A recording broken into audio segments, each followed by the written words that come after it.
Hello, j'aimerais vous partager une astuce pour comment tolérer une personne qui en fait nous saoule, nous pompe l'air, nous énerve. Mais là comme ça, on est juste envie en fait de leur mettre une baffe, mais on comprend que y a mieux à faire, mais on ne sait pas se donner une raison pour aller de l'avant. Comment est-ce qu'on fait? Il faut en fait comparer cette personne à un enfant. En fait, tous autant que nous sommes, nous avons été enfants, nous avons grandi. Mais souvent, très souvent, les personnes grandissent en sautant des étapes de validation émotionnelle, de validation en termes de besoins, de validation en termes de compréhension. Donc il y a beaucoup d'adultes, comme vous et moi, qui sont là adultes, mais ont encore littéralement un comportement d'enfant. Il ne s'agit pas d'une insulte, c'est simplement un fait concret et réel. Donc souvent, il y a des adultes, voilà, qui sont adultes comme vous et moi, mais qui ont un besoin incessant de validation, un besoin incessant de séduire, un besoin incessant d'être acclamé, d'être toujours compris, d'être toujours voilà, validé. Mais il faut comprendre que c'est juste que cet adulte que vous voyez, en fait, en lui, a un enfant qui n'a pas reçu, en fait, cette validation, qui n'a pas reçu cette acclamation, qui n'a pas reçu ce respect. Pour les gens qui se mettent très souvent en colère, c'est souvent une histoire de manque de respect, qui en fait c'est une blessure de manque de respect qui est comme ça qui grandit, ou alors c'est un enfant qui n'a pas été inclus, qui n'a pas été respecté, qui n'a pas été accompagné, et donc ça crée en fait des adultes qui sont bouleversés, qui sont, euh, qui sont mal en point et qui font très certainement et très souvent du mal aux autres. Donc, lorsque vous êtes devant une personne, un adulte qui se comporte mal, que ce soit au boulot, un collègue qui se sont obligés d'avoir des propos désobligeants pour vous blesser, euh, une personne qui se sont obligés de s'approprier en fait votre travail pour se sentir valorisé auprès du manager. La première étape, je parle bien de la première étape parce qu'il peut y avoir d'autres étapes par la suite.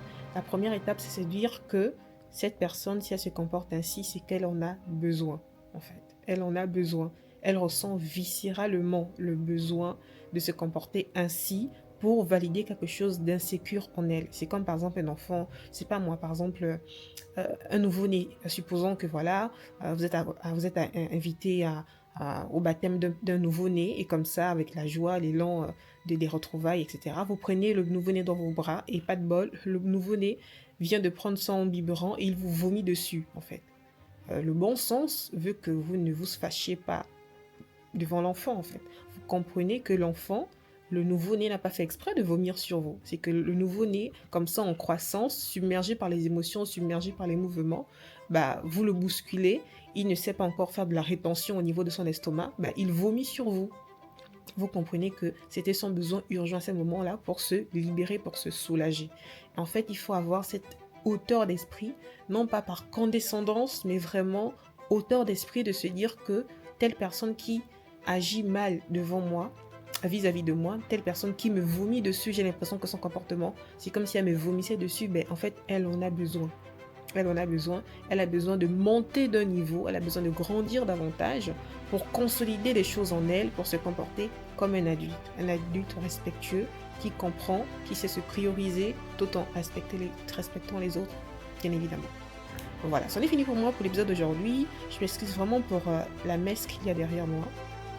Là, je suis en train de travailler. Et vu maintenant que j'ai une nouvelle acquisition là, que j'ai eu du mal à m'approprier, maintenant que j'ai fait le premier pas, bah, j'y vais. Je me sens plus libre de produire du contenu de façon très spontanée. Je ne sais pas vraiment ce que ça va donner en termes de qualité d'image. Je ne sais pas comment est-ce que ma bouille, comprenez visage, va sortir à la caméra. Je ne sais pas ce que ça va donner en termes de qualité de son. Mais voilà, c'est ma production du jour. Prenez soin de vous.